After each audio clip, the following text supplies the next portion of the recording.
فَبِأَيِّ آلَاءِ رَبِّكُمَا تُكَذِّبَانِ۔ میں بھی بات آئی تھی کہ یہ بات چل رہی ہے قبلے کے تعلق سے۔ تحویل قبلہ جو ہوا ہے، قبلہ 17 مہینے اللہ کے نبی نے بیت المقدس کی طرف منہ کر کے نماز پڑھی۔ پھر نمازی کے تعلق سے پچھلے جمعے میں آئے بتا چکا تھا میں کہ نماز ہی کے اندر اللہ کے نبی پہ وحی آتی ہے کہ قبلے کو بدل دیا گیا۔ اللہ کے نبی اور صحابہ نماز ہی کے اندر انتظار بھی نہیں کرتے بلکہ اس قبلے کی طرف، خانہ کعبہ کی طرف پھر جاتے ہیں۔ اور اس کی اصل وجہ یہ رہی کہ اللہ کے نبی کے دل کی منشا یہ تھی کہ خانہ کعبہ کو قبلہ بنا دیا جائے۔ تو اللہ کے نبی اس کے تعلق سے اوپر دیکھا کرتے تھے اکثر کہ کوئی وحی آئے اور خانہ کعبہ کو قبلہ بنا دیا جائے، اس وجہ سے کہ سب سے پہلے جو قبلہ تھا وہ خانہ کعبہ ہی تھا۔ کیا تھا؟ چند دنوں کے لیے بیت المقدس کو بنایا گیا تھا، اس کے بعد پھر تحویل قبلہ ہوا اور خانہ کعبہ کو پھر سے قبلے کے اندر بدل دیا گیا اور قیامت تک اب یہی قبلہ رہے گا۔ میں نے یہ بات بھی بتائی تھی آپ کو کہ تورات میں یہ بات موجود ہے کہ جو آخر الزماں ہوں گے وہ ذو القبلتین ہوں گے۔ کیا ہوں گے؟ یعنی جو آخری نبی آئیں گے، جو مبعوث ہوں گے، یہ بات تورات میں موجود تھی کہ وہ 2 قبلوں کی طرف منہ کر کے نماز پڑھیں گے، یہ آخر نبی کی علامت ہوگی۔ تو ان یہودیوں سے یہ بات، یہ دلیل ان کے سامنے واضح ہو جائے، اس لیے بھی اس حکم کا آنا ضروری تھا۔ اور جس مسجد کے اندر آیت کریمہ نازل ہوئی، آج آپ جائیں گے تو دیکھیں گے وہاں پہ ذو القبلتین اسی نام سے ایک مسجد موجود ہے، ذو القبلتین اسی نام سے۔ تو یہ اللہ کے نبی کی علامت تھی آپ کے آخری نبی ہونے کی، لہذا تحویل قبلہ ہوا، اللہ کے نبی کو قبلہ تبدیل کر دیا گیا اور خانہ کعبہ جو ہے وہ قیامت تک قبلہ ٹھہرایا گیا۔ اب اس کے تعلق سے بات یہاں چلے گی۔ فرمایا وَلِكُلِّ وِجْهَةٌ هُوَ مُوَلِّيهَا فَاسْتَبِقُوا الْخَيْرَاتِ۔ فرمایا ہر ایک کے لیے، ہر ایک کے لیے، وجہا ایک سمت ہے۔ کیا ہے؟ ایک سمت ہے۔ ہوا مولیہا، جس کی طرف وہ منہ کر کے عبادت کرتا ہے۔ آپ دیکھیں گے بھائی مندر میں بھی عبادت ہوتی ہے، ان کی بھی ایک سمت ہے، وہ بھی کسی نہ کسی طرف منہ کرے ہیں۔ سمجھ میں آئی بات؟ تو درخت کو پوج رہا ہے، وہ بھی کسی نہ کسی طرف منہ کرے ہوئے ہیں۔ تو اللہ تعالیٰ فرما رہے ہیں وَلِكُلِّ وِجْهَةٌ هُوَ مُوَلِّيهَا، ہر ایک مذہب کے لیے، جو مذہب باطل ہیں ان کے لیے بھی اور آپ کے لیے بھی ایک سمت ہے جس کی طرف منہ کر کے وہ نماز، جس کی طرف منہ کر کے وہ عبادت کرتا ہے، جس کی طرف منہ کر کے وہ پوجا کرتا ہے، جس کی طرف منہ کر کے وہ اپنے معبودوں کو پکارتا ہے۔ آگے فرمایا فَاسْتَبِقُوا الْخَيْرَاتِ۔ اب یہاں یہ کیوں فرمایا جا رہا ہے؟ یہ اس وجہ سے فرمایا جا رہا ہے، اللہ تعالیٰ فرما رہا ہے کہ ہر ایک کے لیے ایک سمت متعین ہے جو اس سمت کی طرف منہ کر کے عبادت کر رہا ہے۔ لیکن آپ کی جو سمت ہے خانہ کعبہ، اس کی خصوصیت یہ ہے کہ یہ ہم نے تجویز کی ہے، یعنی ہمارا جو کعبہ ہے قبلہ، یہ ہم نے تجویز نہیں کیا بلکہ کس نے تجویز کیا ہے؟ اللہ نے تجویز کیا ہے۔ اللہ تعالیٰ فرما رہا ہے وَلِكُلِّ وِجْهَةٌ هُوَ مُوَلِّيهَا، ہر ایک کی ایک سمت ہے جس کی طرف وہ منہ کر کے نماز ادا کرتا ہے، عبادت کرتا ہے۔ آپ خانہ کعبہ کی طرف منہ کر کے نماز ادا کیجئے۔ فَاسْتَبِقُوا الْخَيْرَاتِ، اس آیت پہ آپ غور کریں۔ اللہ تعالیٰ فرما رہا ہے استباق، استباقہ یستبقوا کے معنی ہوتا ہے مقابلہ کرنا۔ کیا کرنا؟ مقابلہ کرنا، ایک دوسرے سے آگے بڑھنا۔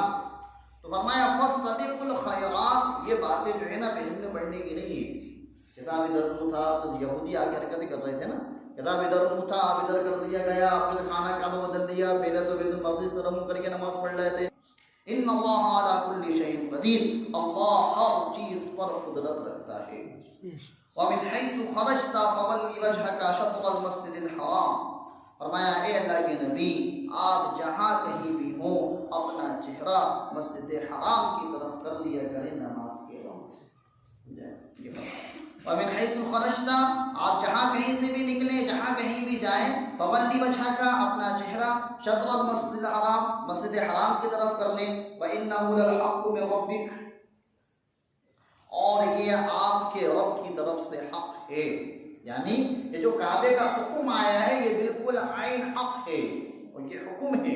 اگر آپ نے کعبے کی طرف رخ نہیں کیا تو آپ کی نماز ادا نہیں ہوگی۔ ایسی صورت میں جہاں کوئی کعبے کو بتانے والا ہے ہی نہیں تو آپ اپنے دل سے فتویٰ لیں گے۔ کس سے فتویٰ لیں گے؟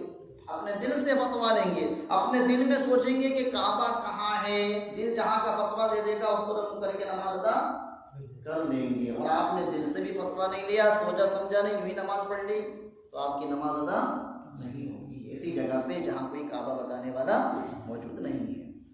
وَإِنَّهُ لَلْحَقُّ مِنْ رَبِّكَ, فرمایا یہ بات تیرے رب کی طرف سے بالکل حق ہے. وَمَا اللَّهُ بِغَافِلٍ عَمَّا تَعْمَلُونَ, اور یہ لوگوں اللہ تعالیٰ تمہارے کسی بھی عمل سے غافل نہیں ہے. وَمِنْ حَيْثُ خَرَجْتَ فَوَلِّ وَجْهَكَ شَطْرَ الْمَسْجِدِ الْحَرَامِ, پھر دوسری بات تاکید کے لیے فرمایا, وہ آیت ریپیٹ ہوئی کہ آپ اپنے چہرے کو جہاں کہیں بھی نکلیں, جہاں کہیں بھی جائیں, تاکید کے لیے ڈبل آیتیں قرآن میں بیان کی جاتی ہیں. جس چیز کی اہمیت بتانا مقصود ہوتی ہے اس اہمیت کو بتانے کے لیے آیت ریپیٹ ہوتی ہے, اور بھی اس کی وجہ ہے, اس کا وقت نہیں ہے فلحال.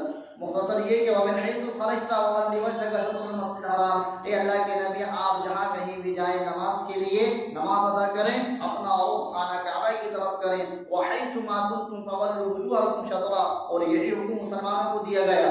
وَحَيْثُ مَا كُنْتُمْ, اے مسلمانوں تم بھی اپنا رخ خانہ کعبہ کی طرف کرو نماز کے وقت. لِأَلَّا يَكُونَ لِلنَّاسِ عَلَيْكُمْ حُجَّةٌ, فرمایا تاکہ لوگوں کو تمہارے اوپر کوئی حجت باقی نہ رہے, تاکہ یہ لوگ تمہارے اوپر کوئی الزام نہ لگائیں. کیا مطلب ہے اس کا؟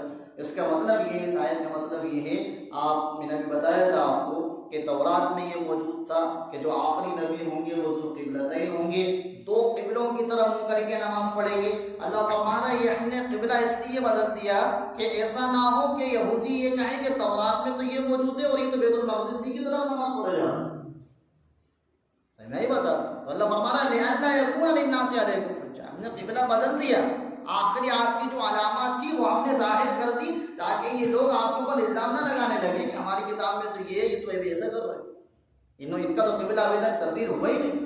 تو یہ اللہ فرما رہا ہے لِأَلَّا يَكُونَ لِلنَّاسِ عَلَيْكُمْ حُجَّةٌ إِلَّا الَّذِينَ ظَلَمُوا مِنْهُمْ, لیکن جو لوگ ظالم ہیں, حد حرم ہیں, اعتراض کرنے والے ہیں, ماننے والے ہیں ہی نہیں, وہ تو لگائیں گے الزام, وہ نہیں مانیں گے. إِلَّا الَّذِينَ ظَلَمُوا مِنْهُمْ, ان لوگوں میں سے جو حد حرم ہے وہ الزامات لگائیں گے آپ کے اوپر کہ صاحب ابھی یہ تھا, اب یہ کعبہ ہو گیا, اور ایسا تھا ایسا تھا.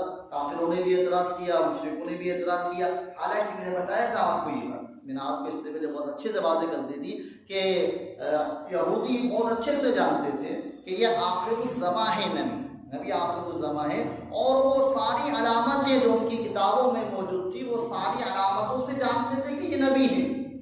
لیکن صرف اس بنیاد پہ وہ اللہ کے نبی کو تسلیم نہیں کرتے تھے کہ یہ نبی تو ہمارے خاندان میں آنا تھا, یہ بنو اسماعیل میں کہاں سے آیا, یہ تو بنی اسرائیل میں آنا تھا, سارے انبیاء تو ہمارے خاندان میں چلے آ رہے ہیں, یہ بنو اسماعیل میں کیسے آ گئے. یہ ایک اعتراض تھا جس کی وجہ سے خاندانی فرق, خاندانی امتیاز اور خاندان کے اوپر ان کو وہ توقع, اس بنیاد پہ اللہ کے نبی کو تسلیم نہیں کر رہے تھے. إِلَّا الَّذِينَ ظَلَمُوا مِنْهُمْ فَلَا تَخْشَوْهُمْ وَاخْشَوْنِي, فرمایا تو تم ان سے مت ڈرو, مجھ سے ڈرو. جو ظالم اعتراضات کریں, باتیں کسیں, طنز کسیں, ان سے مت ڈرو. وَاخْشَوْنِي, بلکہ مجھ سے ڈرو. وَلِأُتِمَّ نِعْمَتِي عَلَيْكُمْ, فرمایا میں اپنی میں اپنی تمام نعمتیں تمہارے اوپر مکمل کر دوں گا. اللہ کے نبی کو فرمایا گیا نعمتوں سے کیا مراد ہے, یعنی دنیا میں چین, راحت, سکون, عزت اور ہمیشہ کی آخرت کی کامیابی نعمت سے مراد. وَلِأُتِمَّ نِعْمَتِي عَلَيْكُمْ وَلَعَلَّكُمْ تَهْتَدُونَ, اور میں تم کو ہدایت عطا کروں گا. اللہ کے نبی سے اور ایمان والوں سے, مسلمانوں سے فرمایا جا رہا ہے کما ارسلنا فیکم رسولا منکم یتلو علیکم آیاتنا, فرمایا اسی طرح ہم نے بھیجا ہے تمہارے درمیان ایک رسولا, یہ واحد ہے, منکم جو تمہارے ہی اندر سے ہے. اللہ کے نبی نے جو رسول پہنچایا وہ قائمے سے تھا, عرب ہی میں سے. اگر رسول پہنچا دیتے عرب کے اندر, اور وہ کسی اور زبان کو ہوتے, کسی اور زبان کو وہ جانتے تو عرب کے لیے سمجھنا مشکل ہو جاتا.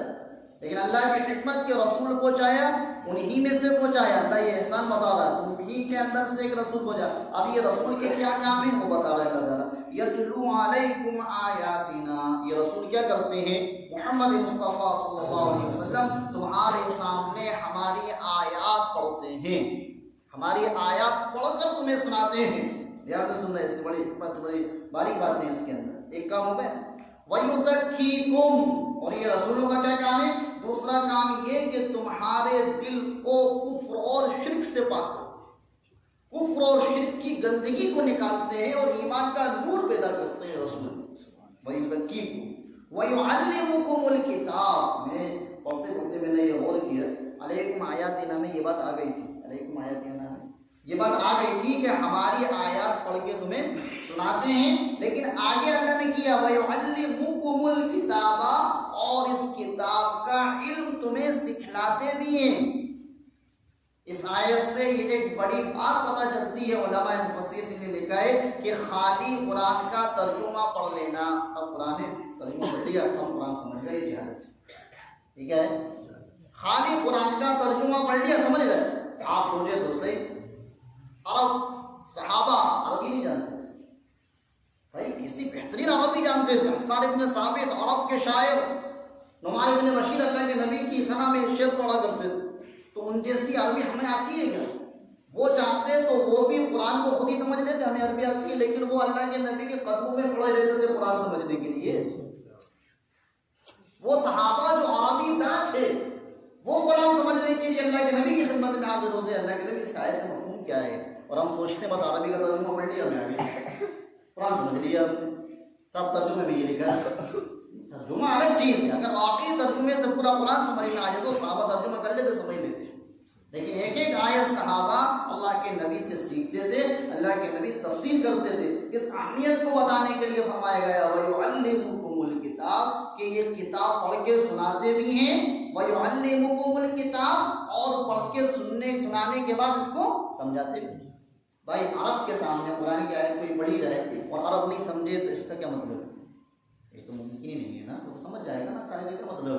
تو وَيُعَلِّمُكُمُ الْكِتَابَ میں کام ہوتا وہ تو رہتا علیکم آیاتنا میں، سمجھ گیا آپ میری بات. لیکن کیا فرمایا وَيُعَلِّمُكُمُ الْكِتَابَ، سمجھاتے بھی ہیں، اس کا مفہوم بھی واضح کرتے ہیں کہ اس کا مفہوم کیا ہے. اس لیے عزیز ساتھیوں، خالی قرآن کو دیکھ لینا، سمجھ لینا، اس کی باریکی سے واقف نہ ہونا یہ کوئی علمی بات نہیں ہے، بلکہ اس کے اندر جو علماء نے جو تفاسیر لکھی ہے اس کی طرف رجوع کرنا ضروری ہے. وَيُعَلِّمُكُمُ الْكِتَابَ، اور کتاب کا علم تم کو سکھاتے ہیں. وَالْحِکْمَةَ، اور حکمت کی باتیں سکھاتے ہیں. حکمت کیا ہے؟ جس وقت جو بات کرنا ہے وہ بات کرنا، بلا وجہ کی باتیں نہیں، الٹا بدع ادھر کی باتیں نہیں کرنا. والحکمہ، حکمت کی بات سکھاتے ہیں. وَيُعَلِّمُكُم مَّا لَمْ تَكُونُوا تَعْلَمُونَ، اور فرمایا تم کو وہ علم سکھاتے ہیں جو تم نہیں جانتے تھے. آخرت، جنت، جہنم، والصراط، مرنے کے بعد کیا ہوگا، نماز کس طرح ادا کرنا ہے، قرآن کس طرح پڑھنا ہے، زکوٰۃ کس طرح دینا ہے، کیا جانتے تھے صاحب؟ کچھ نہیں جانتے تھے.